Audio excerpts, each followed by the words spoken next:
Hello everyone, আসসালামু আলাইকুম। আশা করি সবাই ভালো আছেন। আলহামদুলিল্লাহ, আমি আমার পরিবার সবাই অনেক ভালো আছে। তো আজকে আরেকটা নতুন ব্লগ নিয়ে আপনাদের সামনে উপস্থিত হলাম। এখন আমাদের এখানে সকাল 8:30 বেজে গেছে। আমি বাচ্চাদেরকে নিয়ে স্কুলে যাচ্ছি। ওদের এই স্কুলে দিয়ে এসে তারপরে এখন আমি বাসায় চলে যাচ্ছি আর কি। বাসায় এসে আমি কেক বানানো শুরু করে দিলাম। এই প্রথম আমি কেক বানাচ্ছি বাসায়। ইউটিউবে কিছু কেকের রেসিপি দেখে তো ওইগুলো ফলো করে আমি কেক বানালাম। তো মাশাআল্লাহ খুব সুন্দরই হয়েছে। তো আমি আমার মামা শ্বশুরের বাসায় কিছু পাঠিয়ে বানিয়ে দিছি, আর কিছু বাসায় রেখে দিছি আমরা নিজে খাওয়ার জন্য। যেহেতু কেক বানাইছে তো চিন্তা করলাম কয়েক পিস ড্রাই কেকও বানিয়ে নিই দুধ চা দিয়ে খাওয়ার জন্য। তো সেটাও বানিয়ে নিলাম। তো বাসায় আরও কিছু কেক বানিয়ে রাখবো ওদের স্কুলে দেওয়ার জন্য। এই জন্য চকলেট কেক বাচ্চারা পছন্দ করে, আমি চকলেট কেকটাও বানিয়ে নিছি। আমি 2 ধরনের কেক বানিয়েছিলাম, একটা হচ্ছে ভ্যানিলা স্পঞ্জ কেক আর একটা চকলেট স্পঞ্জ কেক। তো 2 ধরনের কেকই মাশাআল্লাহ দুটোই খুব সুন্দর হয়েছে। দেখতেই পাচ্ছেন কতটা সফট অ্যান্ড কতটা ফ্লাপি হয়েছে।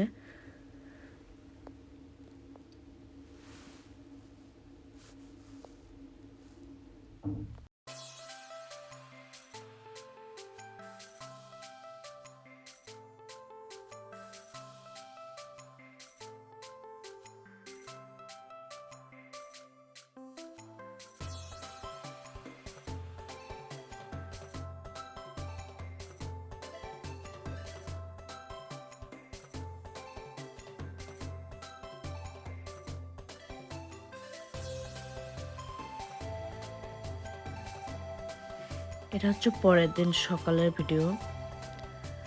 এত কুয়াশা ছিল যে বলার বাইরে। আমি নামাজ পড়ে ফজরের নামাজ শেষ করে তারপর বাইরে বের হয়েছিলাম। একদম বাংলাদেশে যেমন পৌষ মাসে শীত থাকে এখানেও ঠিক তেমন। কুয়াশার জন্য দূরের অনেক কিছুই দেখা যাচ্ছিল না। তো আমি একটু রেকর্ড করলাম আর কি। একদম ঘন কুয়াশা। তো বাসায় বাইরে থেকে একটু ঘুরে এসে তারপরে আমি আবারও কেক বানানো শুরু করে দিয়েছি। আজকেও আমি কেক বানাবো। আমি গতকালকেও কয়েকটা কেক বানিয়েছিলাম, তো আজকেও বানাবো। কারণ পুরো 1 সপ্তাহ যাতে যায়। আমার স্কুলে ওদের টিফিন দিয়ে দেব। তারপরে খোকনও অনেক লাইক করছে কেকটা, ওর জন্য অফিসে দিয়ে দেবো। এর জন্য বাসায় বানাচ্ছি আর কি। আর এদিকে হচ্ছে আমি মাছ দিয়ে আলু দিয়ে রান্না করছি তরকারি।